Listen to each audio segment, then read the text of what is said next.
चलो आज की क्लास हम शुरू करें। इससे पहले कल की क्लास के कुछ प्रश्न बता दो। सबसे पहला प्रश्न, कांग्रेस की स्थापना के समय भारत का वायसराय कौन था? बताइए कौन था? Lord Dufferin. ये कथन किसका है? वर्ष में एक बार मिंड की बातें कर रहेंगे तो हमें कुछ नहीं मिलेगा। बाल गंगाधर तिलक। अगला प्रश्न बताओ, एओ होम कहाँ का निवासी था? स्कॉटलैंड। ये ब्रिटेन के अधीन है, स्कॉटलैंड। एओ होम कितनी बार कांग्रेस अध्यक्ष बना? एक बार भी नहीं। कांग्रेस के सचिव पद या महामंत्री पद पर रहे। अगला प्रश्न, भारतीय राष्ट्रीय कांग्रेस नाम किसकी देन है? दादा भाई नौरोजी। पहला मुस्लिम अध्यक्ष कौन था? बदरुद्दीन तैयब जी। चल अब आज हम आगे क्लास लेते हैं। एक बंगाल विभाजन कब प्रभावित हुआ? 16 अक्टूबर 1905। बंगाल विभाजन किसने किया? लॉर्ड कर्जन ने। बंगाल विभाजन को रक्षाबंधन दिवस किसने मनाने का आह्वान किया? रविंद्रनाथ टैगोर ने। चलिए, कल हमने चर्चा की थी बंगाल विभाजन के विरोध में स्वदेशी व बहिष्कार की नीति का प्रारंभ किया गया। पूरे देश में यह नीति चल रही। यहाँ जो 1905 में बंगाल विभाजन किया था उसी को कल हमारी चर्चा हुई थी 1911 के दिल्ली दरबार में रद्द कर दिया गया। उस समय लॉर्ड कर्जन ने एक समिति गठित की थी और वो समिति थी अरुंडेल।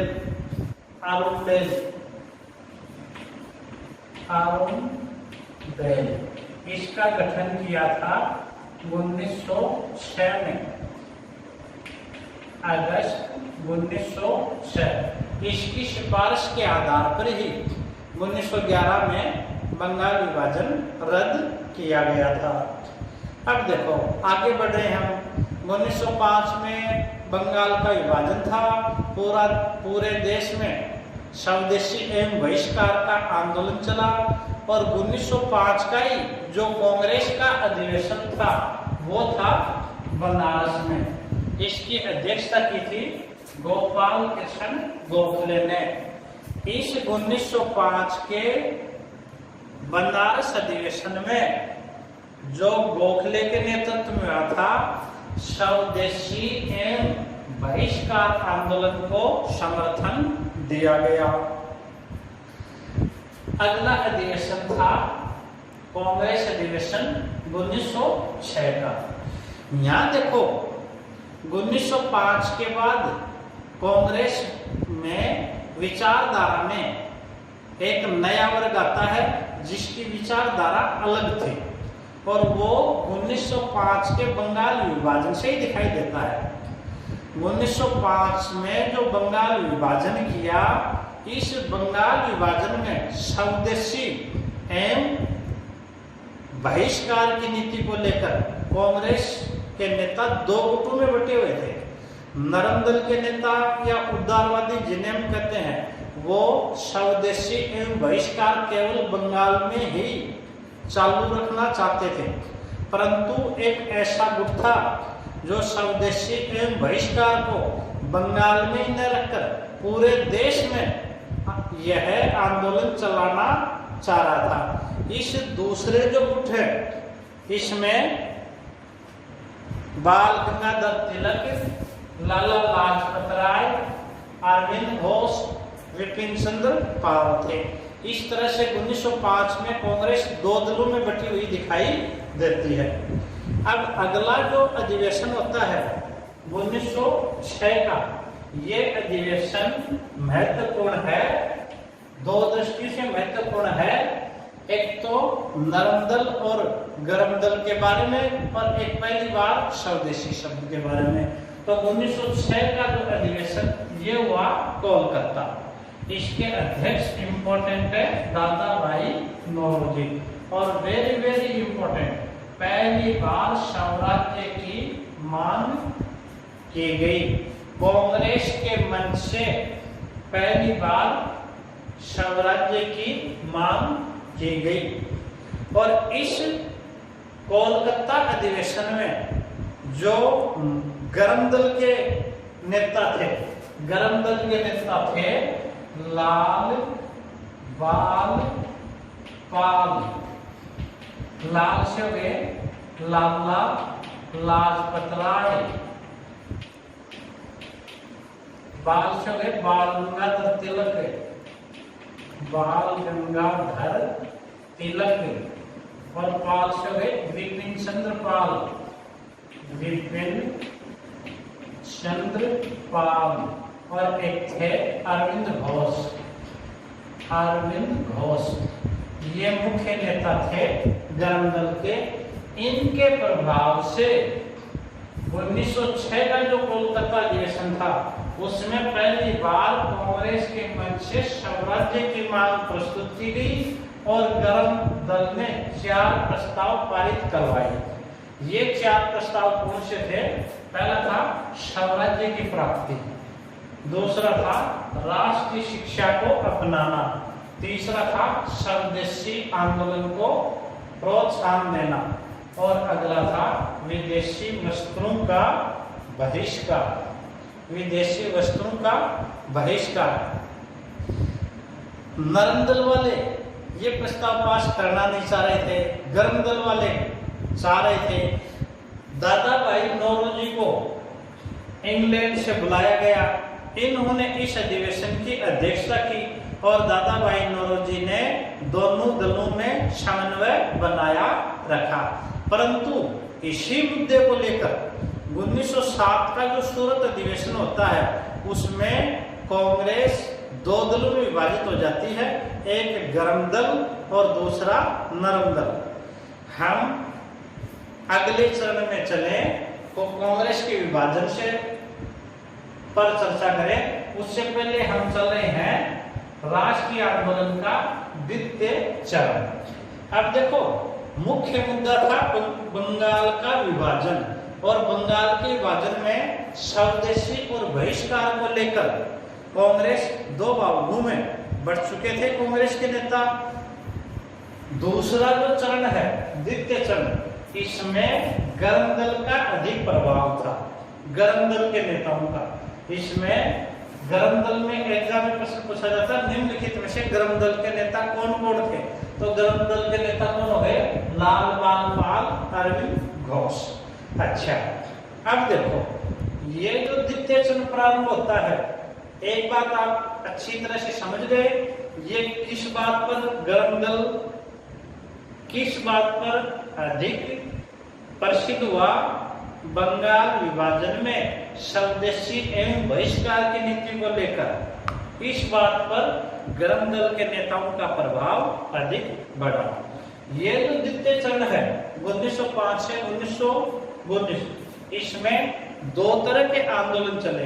एक तो जो गरम दल के नेता थे उग्र विचारों के, उन्होंने चलाया उग्रवादी आंदोलन, और जिसमें था बहिष्कार आंदोलन। पूरे देश में विदेशी वस्त्र का, विदेशी सामान का, विदेशी वस्त्र का बहिष्कार किया जाए। और इसी में दूसरा एक आंदोलन चला, वो था क्रांतिकारी आंदोलन। ये जो क्रांतिकारी आंदोलन था ये क्या था?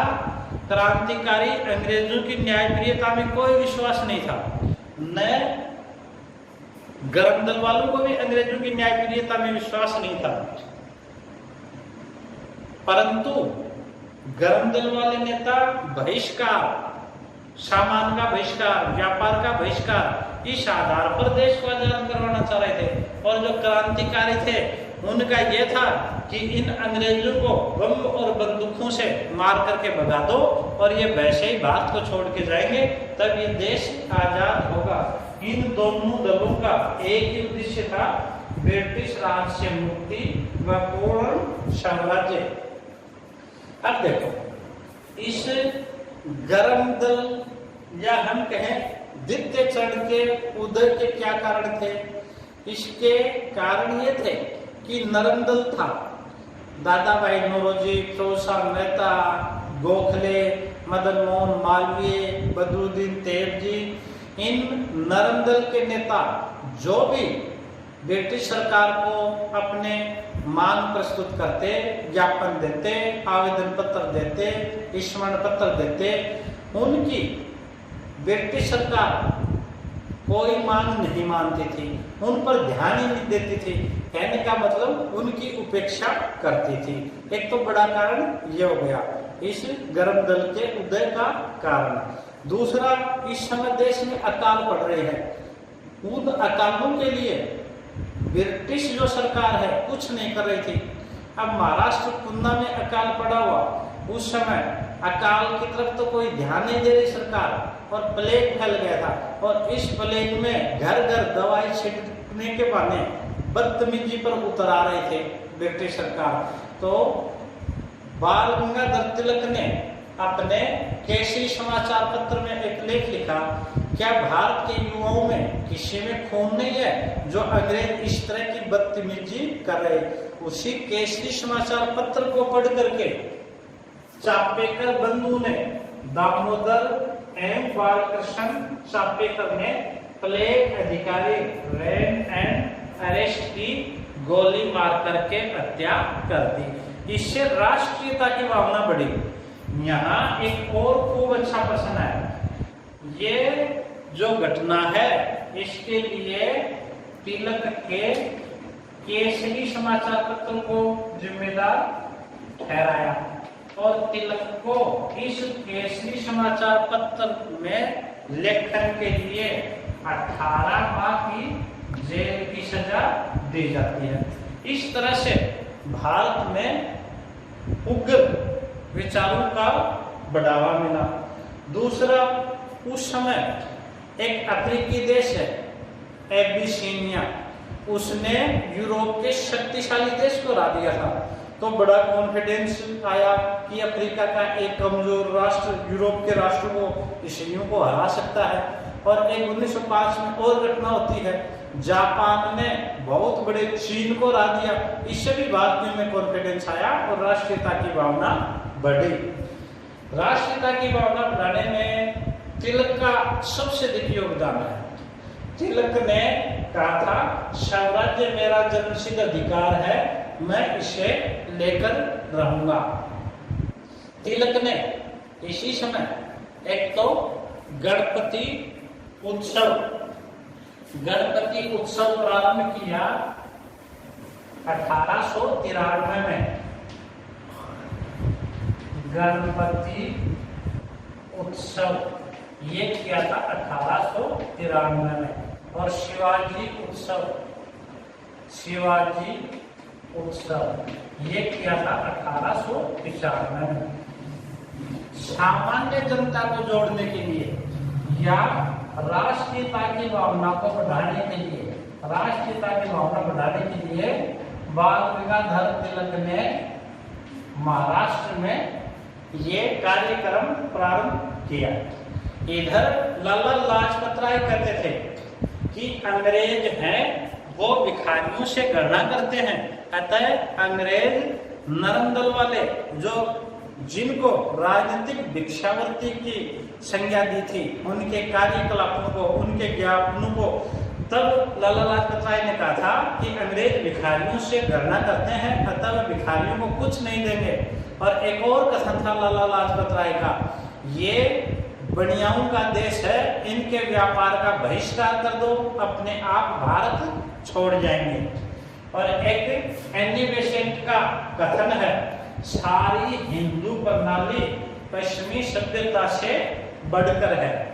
कहने का मतलब इस द्वितीय चरण के जो नेता थे उनकी अंग्रेजों में कोई न्यायप्रियता में विश्वास नहीं था। वो उनके बहिष्कार, सामान का बहिष्कार, क्रांतिकारी बम और बंदूकों का उनके द्वारा अपना स्वराज्य प्राप्त करना चाहते थे, अपने अधिकार प्राप्त करना चाह रहे थे। इस आधार पर द्वितीय चरण में प्रवेश होता है।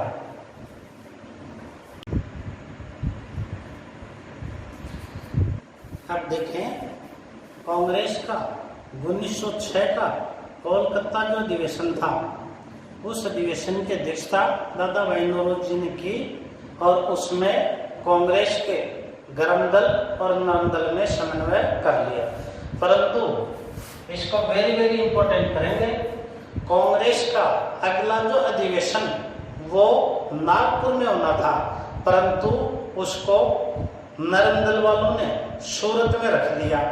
तो 1907 का अधिवेशन था सूरत में। ये सूरत है ताप्ती नदी के किनारे, और ये जो अधिवेशन हुआ ये भी ताप्ती नदी के किनारे ही हुआ। अब देखो इस अधिवेशन में क्या हुआ, 1906 के कोलकाता अधिवेशन में स्वराज्य, बहिष्कार, शव शिक्षा, स्वदेशी, ये जो 4 प्रस्ताव पारित किए गए थे, इन्हें पुनः पारित करवाने के मुद्दे पर कांग्रेस इस बार 2 भागों में विभाजित हो जाती है।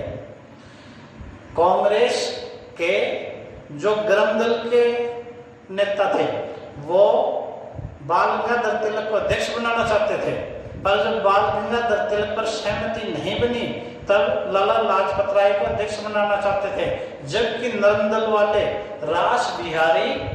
रास बिहारी घोष को अध्यक्ष बनाना चाहते थे। तो इस तरह से अध्यक्ष बनने में ही आपस में विवाद था। अंततः नरम दल की संख्या अधिक थी और इसके अध्यक्ष चुने गए रास बिहारी घोष। याद रखना, ये रास बिहारी घोष ये नरम दल के नेता थे। और कुछ स्टूडेंट एक नाम सुनते हैं, रास बिहारी बोस। रास बिहारी बोस प्रसिद्ध क्रांतिकारी थे। काफी अंतर, ये घोष नरम दल के नेता थे और रास बिहारी बोस प्रसिद्ध क्रांतिकारी थे। क्रांतिकारी आंदोलन का जो प्रथम चरण चला उसका नेतृत्व रास बिहारी बोस ने किया था। लॉर्ड हार्डिंग पर दिल्ली में चांदनी चौक में जो बम फेंका वो रास बिहारी बोस की योजना थी, जोरावर सिंह बार्क में जो बम फेंका था। और रास बिहारी बोस एक बड़ी क्रांति कराना चाह रहे थे। क्रांतिकारी आंदोलन में इनको डिटेल से लेंगे, सिर्फ यहाँ तुलना के लिए। ये कांग्रेस अध्यक्ष कौन बने, रास बिहारी बोस। अच्छा, परंतु इस समय इन 4 प्रस्तावों के मुद्दे को लेकर आपस में दोनों दलों में भिड़ंत हो गई। लात घुसे चप्पल कुर्सियां चली और 1907 में कांग्रेस 2 भागों में विभाजित हो गई। वेरी वेरी इंपॉर्टेंट है। कांग्रेस का एक नरम दल और दूसरा गरम दल। गरम दल का नेतृत्व किया बाल गंगाधर तिलक ने और नरम दल का किया बाल कृष्ण गोखले ने। देखो यहाँ कांग्रेस में फूट का ब्रिटिश सरकार ने भी फायदा उठाया। कैसे? बाल गंगाधर तिलक को गिरफ्तार कर लिया गया और इन्हें गिरफ्तार करके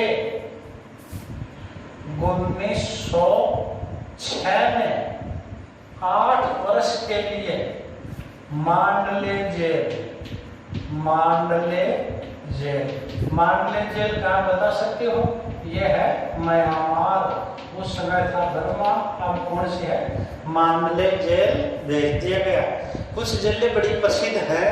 एक मांडले जेल जो बाल गंगाधर तिलक, सुभाष चंद्र बोस इनको भेजा गया था, म्यांमार में है। बाकी तिलक के लिए प्रसिद्ध है। यहाँ 8 वर्ष बिताए थे। 1914 में तिलक रिहा हुए थे और यहाँ गीता रहस्य और आर्यों का मूल निवास स्थान, ये 2 पुस्तकें मांडले जेल में ही बाल गंगाधर तिलक ने लिखी थी। एक प्रसिद्ध जेल है सेल्युलर जेल जो अंडमान निकोबार द्वीप समूह में है, जहां ब्रिटिश सावरकर को काफी लंबे समय तक भेजा गया था। याद रखेंगे। चलिए, कांग्रेस विभाजन का अंग्रेजों ने फायदा उठाया और इनको मांडले जेल भेज दिया गया बाल गंगाधर तिलक को। और अरविंद घोष है वो पांडिचेरी में चले गए सन्यासी बन करके, वहां पांडिचेरी में आश्रम की स्थापना की। इस तरह से नरम दल को ब्रिटिश सरकार ने अपने पक्ष में लिया और गर्म दल पर किए अत्याचार, इसका दमन किया। अब देखो, नरम दल के जो गोखले हैं उनका योगदान था 1909 के पार्लियामेंटो सुधार में। तो इस तरह का ये हुआ 1907 का सूरत अधिवेशन। कांग्रेस दो भागों में बट गई।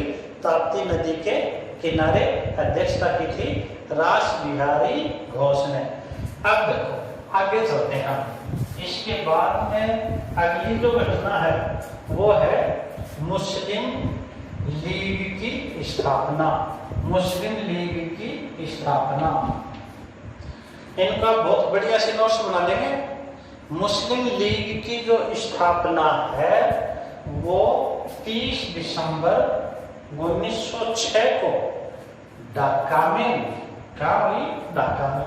इसकी थोड़ी सी कहानी सुन ले। मुस्लिम लीग की बंगाल में राष्ट्रवादी भावना बढ़ रही थी। राष्ट्रवादी भावना को कुचलने के लिए अंग्रेजों ने बंगाल का विभाजन कर दिया और हिंदू और मुसलमानों को आपस में लड़ा करके मुस्लिम लीग की स्थापना अंग्रेजों ने ही करवाई। इस समय अलीगढ़ कॉलेज का प्रिंसिपल था, याद रखना, प्रिंसिपल थे आर्चबोल्ड। कौन थे? अलीगढ़ कॉलेज के प्रिंसिपल आर्चबोल्ड। ये भारत में सांप्रदायिकता को बढ़ाने में बड़ा इनका योगदान है। ये अलीगढ़ कॉलेज में बैठा बैठा प्लान बनाता रहता था और ब्रिटेन से जो प्लान बना करके आते थे उनका नेतृत्व यही करता था। इस आर्चबोल्ड ने कुछ मुस्लिम नेताओं को आगा खां के नेतृत्व में, आगा खां के नेतृत्व में 1 अक्टूबर 1906 को शिमला में उस समय वायसराय था लॉर्ड मिंटो। ये लॉर्ड मिंटो द्वितीय था। शिमला में मिला एक नेतृत्व, मुस्लिम नेतृत्व आगा खां के नेतृत्व में। भेजने वाला कौन था? प्राचार्य आर्चबोल्ड। ये जो नेतृत्व था, ये जो सम्मेलन था, इसको जो ज्ञापन तैयार करके दिया वो ज्ञापन भी इसी प्रिंसिपल आर्चबोल्ड का तैयार किया हुआ था। इस आर्चबोल्ड से लॉर्ड मिंटो भी मिला हुआ था और वहां ब्रिटेन के भी राजनीतिज्ञ नेता इनसे मिले हुए थे। इन सब की प्लान थी और इन आर्चबोल्ड ने मुस्लिम प्रतिनिधियों को कहा कि आप मिंटो से मिलो, लॉर्ड मिंटो से मिलो, वायसराय से, जो शिमला में था उस समय, और पृथक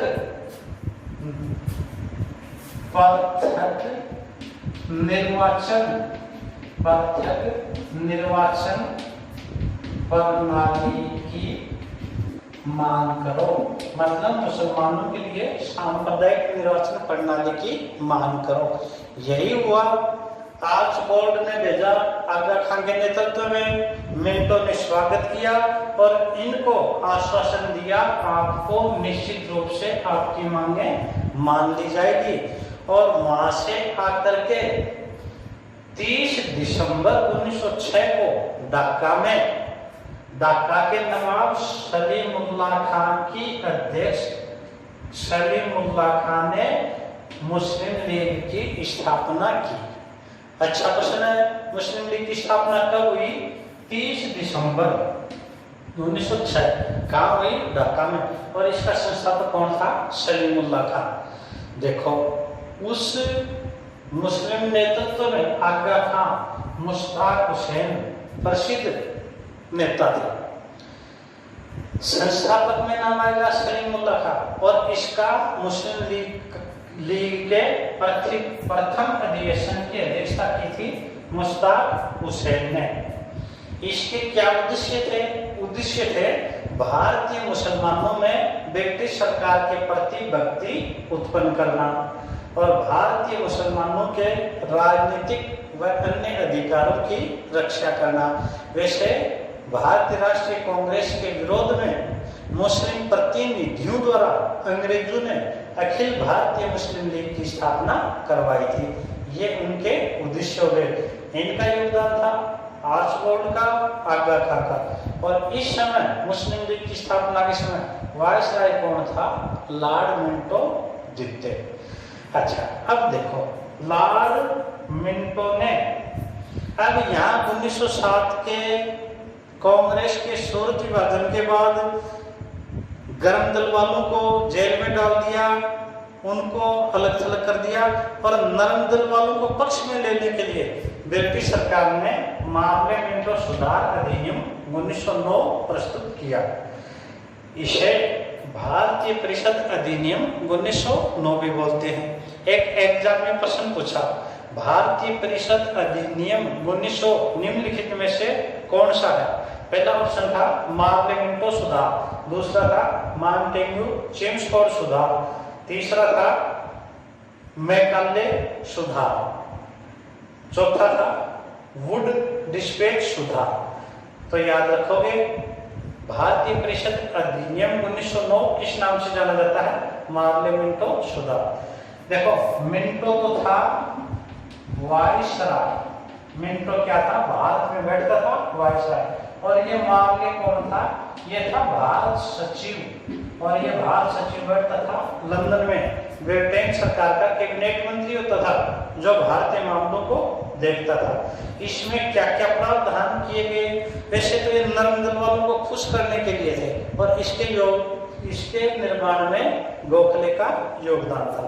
सबसे पहला प्रावधान, मुसलमानों के लिए पृथक निर्वाचन प्रणाली प्रारंभ की। वेरी वेरी चार बार इंपॉर्टेंट लगा दो। मुसलमानों के लिए पृथक निर्वाचन प्रणाली प्रारंभ की। पृथक निर्वाचन प्रणाली क्या थी कि कुछ क्षेत्र ऐसे बना दिए जिसमें मुस्लिम ही तो चुनाव लड़ेगा और मुस्लिम ही मत देगा और दूसरे जातियों को औरों को वहां ये अधिकार नहीं था। इसी से सांप्रदायिकता के लिए सबसे बड़ा ये घातक चीज थी। दूसरा देखो, केंद्रीय तथा प्रांतीय विधानमंडलों के आकार मतलब उनकी संख्या में वृद्धि कर दी और उनकी शक्तियां अधिक कर दी। गवर्नर जनरल की कार्यकारिणी में एक भारतीय सदस्य की नियुक्ति की। पहली बार गवर्नर जनरल की जो कार्यकारिणी थी, एग्जीक्यूटिव काउंसिल थी, उसमें एक भारतीय सदस्य को नियुक्त किया। आप बता सकते हो गवर्नर जनरल की कार्यकारिणी में पहला भारतीय सदस्य कौन था? यह था, आप बताओ, यह था सत्येंद्र एचपी सिन्हा, सत्येंद्र प्रसाद सिन्हा, सत्येंद्र प्रसाद सिन्हा। यह प्रथम व्यक्ति था जो गवर्नर जनरल की कार्यकारिणी में था। सत्येंद्र नाथ टैगोर वो प्रथम ICS इंडियन सिविल सर्विस था और यह था सत्येंद्र प्रसाद सिन्हा। चलिए सर, पहला सदस्य था। आगे देखो और क्या अधिकार दिया? सदस्यों को प्रस्ताव रखने का और प्रश्न पूछने का इसमें अधिकार दिया। बजट प्रस्तावों पर मतदान का अधिकार दिया गया। ये किया था मामले मिंटो सुधार अधिनियम 1909 में। अच्छा, अब इसकी आलोचना आती है मामले मिंटो सुधार की। इसमें क्या हुआ था? इसमें पृथक सांप्रदायिक निर्वाचन प्रणाली का प्रभाव। ये जो व्यवस्था थी ये सबसे घातक थी। और इस समय का जब वायसराय है मिंटो ने भारत सचिव मामले को लंदन में लिखा, हमने ऐसी फसल बो दी है हमने ऐसे कड़वे बीजों की फसल बो दी है जो निश्चित रूप से बहुत ही कड़वी होगी। मतलब पहले से ही तय कर रखा था कि ये जो सांप्रदायिक निर्वाचन प्रणाली है, ये इसकी जो फसल है वो भारत विभाजन ही होगी। कहने का मतलब अब हमने ऐसे बीज बो दिए हैं जो फसल निश्चित रूप से घातक होगी। ये किसका कथन है? मिंटो का। अच्छा, एक हम और प्रश्न लेंगे इंपॉर्टेंट, डॉक्टर राजेंद्र प्रसाद का। डॉक्टर राजेंद्र प्रसाद क्या कहते हैं?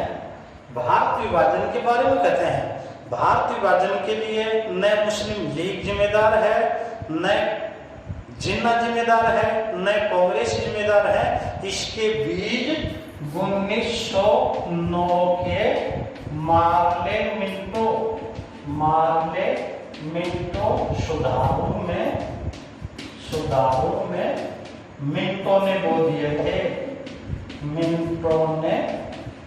बो दिए थे। मतलब भारत विभाजन के लिए डॉक्टर राजेंद्र प्रसाद ने किसे जिम्मेदार बनाया? लॉर्ड मिंटो का। तो ये था, और हुआ भी ऐसा ही यहीं से, और यही फिर प्रत्यक्ष निर्वाचन प्रणाली को लेके आगे भारत का विभाजन होता है। ये था सांप्रदायिक निर्वाचन प्रणाली।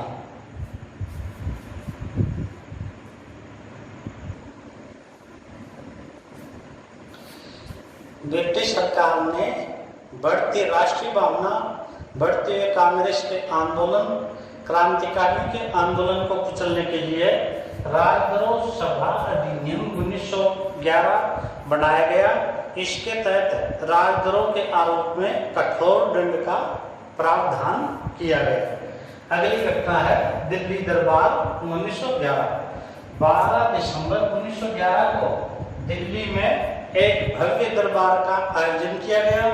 ये दरबार इंग्लैंड के सम्राट जॉर्ज पंचम तथा उनकी पत्नी महारानी मैरी के भारत आगमन पर उनके स्वागत के लिए किया गया था। इस दिल्ली दरबार में पहली बार रविंद्रनाथ टैगोर द्वारा लिखा गया जन गण मन गाया गया। इंपॉर्टेंट है, जन मन गण गाया गया। आगे देखें, और वंदे मातरम पहली बार कब गाया गया था? 1896 के कोलकाता अधिवेशन में। और यहाँ दो और निर्णय लिए गए। ब्रिटिश सम्राट जॉर्ज पंचम द्वारा बंगाल विभाजन को रद्द करने की घोषणा की, और भारत की जो राजधानी है वो कोलकाता से दिल्ली बनाने की घोषणा की। इस समय जो भारत का गवर्नर था वो मिंटो द्वितीय था।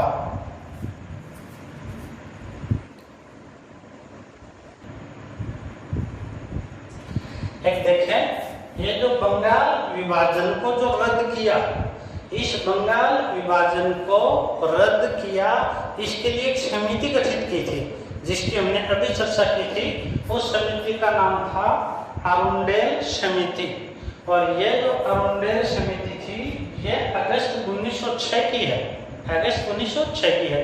एक बात याद रखना, यहाँ इस समय जो ये समिति गठित की ये मिंटो द्वितीय ने की थी। उस समय जो बंगाल विभाजन किया कर्जन नहीं था। कर्जन के जाने के बाद में मिंटो आ गया था, और ये समिति मिंटो ने अरुंडेल समिति अगस्त 1906 में गठित की थी। तो आप याद रखना, ये कर्जन ने नहीं की थी और ये मिंटो के द्वारा की थी। आज हम यहाँ तक करेंगे।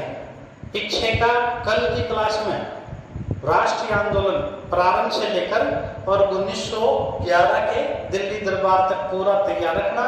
और कल हम करेंगे लखनऊ समझौता से आगे बढ़ेंगे। इसको पहले पढ़ के आओगे।